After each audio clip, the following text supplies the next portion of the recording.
السلام علیکم ورحمۃ اللہ وبرکاتہ۔ سامعین من ایک مسئلہ پوچھا گیا تو میں نے سوچا کہ میں آپ سب سے شیئر کروں۔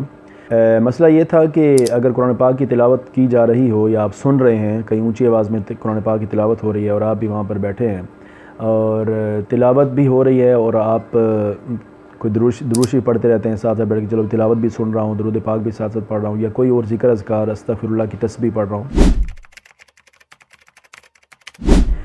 تو کیا ہم ایسا کر سکتے ہیں کہ نہیں کر سکتے؟ تو دیکھیں سامعین من، اللہ پاک نے قرآن پاک میں شاہ فرمایا کہ وَإِذَا قُرِئَ الْقُرْآنُ فَاسْتَمِعُوا لَهُ وَأَنصِتُوا، کہ جب قرآن پاک پڑھا جائے نا تو اسے غور سے سنو اور خاموش رہو۔ تو دیکھیں ہمارے گھروں میں بھی یہ اکثر ہوتا ہے، باہر گلیوں بازاروں میں بھی ہم یہ چیز دیکھتے ہیں کہ صبح صبح جب ہم اپنے جاب پہ جا رہے ہوتے ہیں، اسکول کالج جا رہے ہوتے ہیں، تو رستے میں ہم دیکھتے ہیں کہ کوئی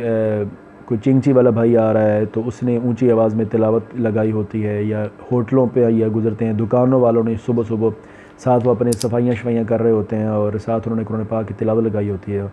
تو دیکھیں یہ عمل جو ہے وہ درست نہیں ہے کہ جب آپ قرآن پاک سننا چاہتے ہیں تو پھر خاموشی سے بیٹھ کے سارے کام چھوڑ کر آپ قرآن پاک ہی سنیں جب آپ اسپیشلی سننا چاہتے ہیں، تو نہیں تو پھر اس کو آپ بند کر دیں۔ یہ کوئی عام کلام نہیں ہے، یہ اللہ تعالیٰ کا کلام ہے، اس لیے